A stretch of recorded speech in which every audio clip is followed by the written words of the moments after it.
Un seul ETF pour toute ta vie, celui que tu gardes même quand les marchés chutent de 40, celui que tu gardes quand tout le monde panique. C'est la contrainte que je me suis imposée aujourd'hui pour construire le cœur de mon PEA. Et aujourd'hui, je vais te montrer lequel j'ai choisi et pourquoi. Pas une théorie, mon vrai choix avec les vraies données derrière et la vraie raison qui me fait tenir quand ça secoue. Et avant d'arriver à ma réponse, il faut qu'on parle d'une erreur que font la majorité des investisseurs au moment de choisir leur ETF. Une erreur qui ne coûte pas les rendements au départ, elle coûte les choses de bien plus précieux que ça. Voilà exactement ce qu'on va voir dans cette vidéo. Alors d'abord, je vais t'expliquer pourquoi trop d'ETF est souvent plus dangereux qu'un seul. Ensuite, pourquoi mal choisir son ETF peut te coûter des milliers d'euros, même si tu fais tout le reste correctement. Puis on va passer en revue les trois vrais candidats sur PEA, un par un. On va les comparer sur quatre critères. Et enfin, je te révèle mon choix avec mes trois raisons. Alors pour remettre en contexte, il existe aujourd'hui environ 200 ETF éligibles au PEA. Des ETF thématiques, sectoriels, des marchés émergents, des small caps. Et le paradoxe, c'est plus tu as de choix, moins tu vas investir. Et ça, c'est pas une opinion, c'est documenté. Et quand les options se multiplient, la décision, elle, se paralyse. Le cerveau évite la douleur de faire un mauvais choix et du coup, il n'en fait aucun. Et pendant ce temps-là, le marché, lui, il avance sans toi. Et j'ai vu ça des dizaines de fois, des gens qui passent des mois à construire le portefeuille parfait, avec 3 ETF, 5 ETF, ils mettent un peu de World pour la base, un peu de Nasdaq parce que la tech performe, un peu d'émergent parce que l'Inde va exploser dans 10 ans, puis ils rajoutent de l'Europe et puis des small caps. Et le résultat, c'est 6 mois à optimiser un portefeuille de Wheeling qui ressemble exactement à un MSCI World. Mais là, tu peux me dire aussi, ok, mais est-ce que le choix de l'ETF change vraiment tant que ça? Alors oui, et je vais te montrer exactement pourquoi. D'abord, les frais. Ici, on va prendre deux investisseurs, même PEA, les mêmes 100 euros par mois. On va prendre la même durée. On va prendre 20 ans pour faire simple, avec le même rendement brut, 9% par an. Il y en a un qui choisit un ETF à 0,10% de frais par an, l'autre un ETF similaire, mais à 0,45% par an. Alors là, la différence, elle est presque minime. On parle ici de 0,35% par an. Mais résultat, après 30 ans, l'un a 61 000 euros, l'autre en a 58 000. Alors même si c'est que 3 000 euros, c'est quand même une différence. Mais les frais, c'est pas la seule et vraie raison pour laquelle le choix de l'ETF est critique. La vraie raison, c'est aussi la psychologie. Parce qu'en 2008, le S&P 500 a perdu 57% en 18 mois.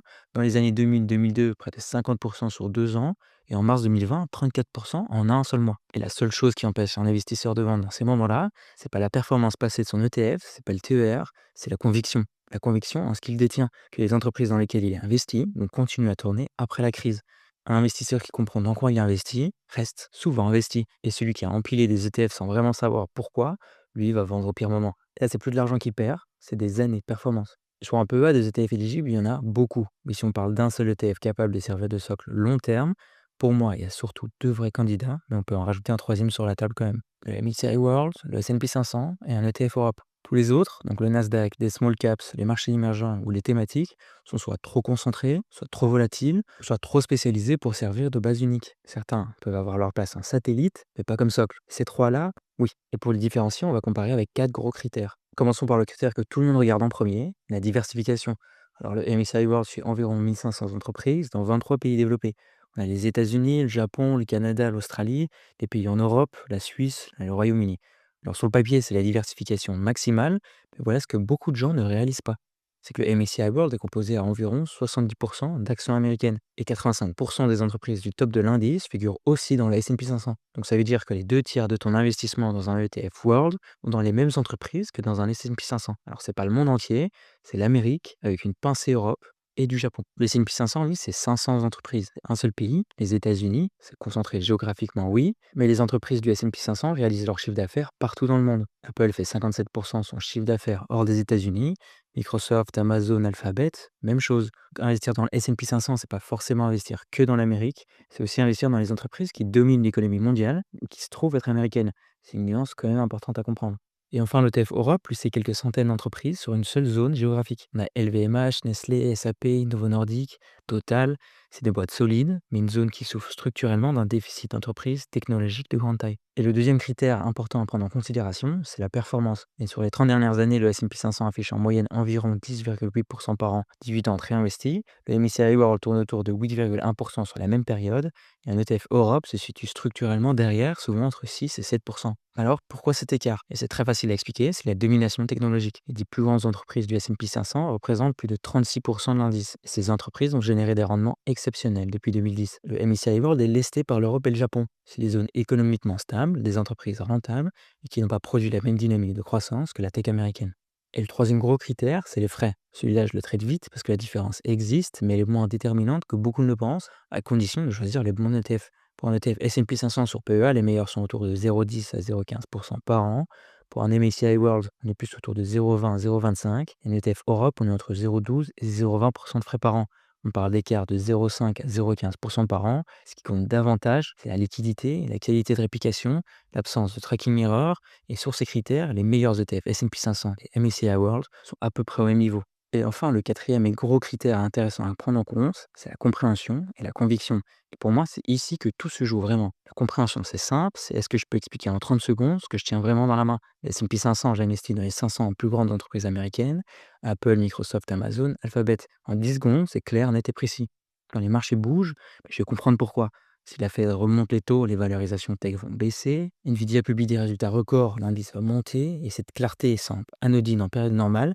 Mais en période de crise, quand ton PER va afficher moins 30%, c'est elle qui détermine si tu restes ou si tu pars. Le MSCI World, c'est j'investis dans 1500 entreprises réparties dans 23 pays développés. C'est aussi clair. Tu sais que tu as le monde entier et tu dois aussi comprendre que le monde entier dans cet indice, c'est à 70% les États-Unis. Et pour l'ETF Europe, là, tout dépend d'une conviction personnelle. Tu crois au rebond de la zone euro, à la compétitivité des multinationales européennes, alors là, l'Europe peut faire sens. Mais sans cette conviction, c'est un pari géographique sans fondement. Et un pari sans conviction ne résiste jamais à un drawdown de 35%. Alors pour récapituler, la diversification, là, le MSCI World le gagne, même s'il est majoritairement américain.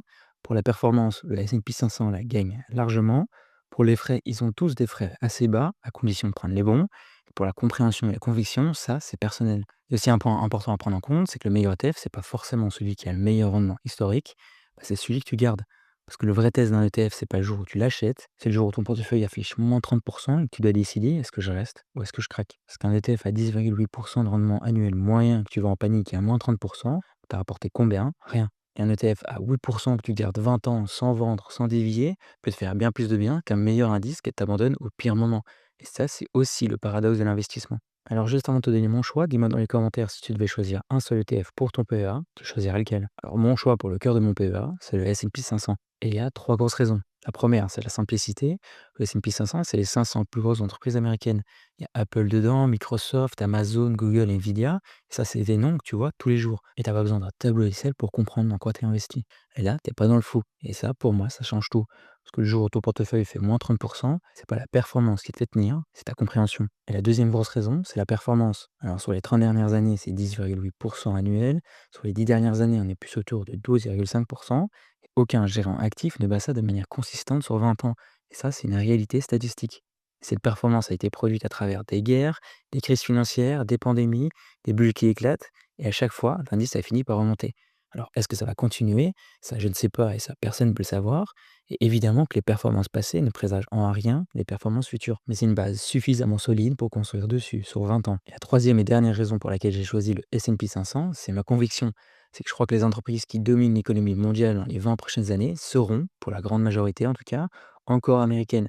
Pour l'intelligence artificielle, le cloud, les semi-conducteurs, la biotech, les leaders mondiaux sont américains. Et même si un nouveau challenger émerge ailleurs, il y a de fortes chances qu'ils finissent à Wall Street. Mais attention, le fait que ce soit mon choix ne veut pas dire que c'est la seule façon de faire. Et c'est là qu'il faut apporter une nuance importante. Pour la grande majorité des investisseurs, un seul ETF bien choisi peut suffire.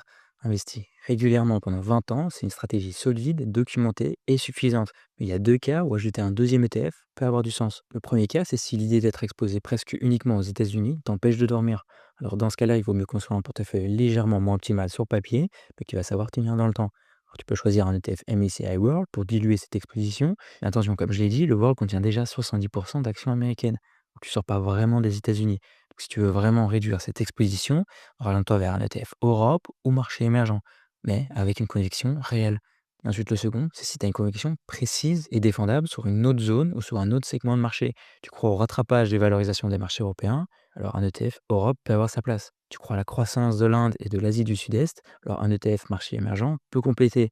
Mais dans les deux cas, conviction d'abord, allocation ensuite. Donc on va commencer avec une contrainte assez simple, un seul ETF pour le reste de ta vie. Et à travers 4 comparaisons, on est arrivé à une réponse pour mon profil. Pas parce que c'est le meilleur ETF selon un modèle, parce que c'est celui que je comprends, celui dans lequel j'ai confiance, et celui que je tiendrai quand les marchés tomberont même de 40%. Un seul ETF bien choisi, gardé pendant 20 ans, barre de 95% des stratégies complexes abandonnées au premier crack. Et si tu veux justement voir quel ETF existe réellement sur PEA, j'ai fait une liste simple des principaux ETF éligibles au PEA. Ça te permet de voir rapidement les ETF World, S&P 500, émergents et d'autres options possibles. Le lien sera dans la description et c'est 100% gratuit. Et si cette vidéo t'a aidé et que tu veux construire un portefeuille clair pour investir sur le long terme, j'ai fait une autre vidéo où je t'explique comment investir en 2026, étape par étape. Elle est juste ici. À très bientôt.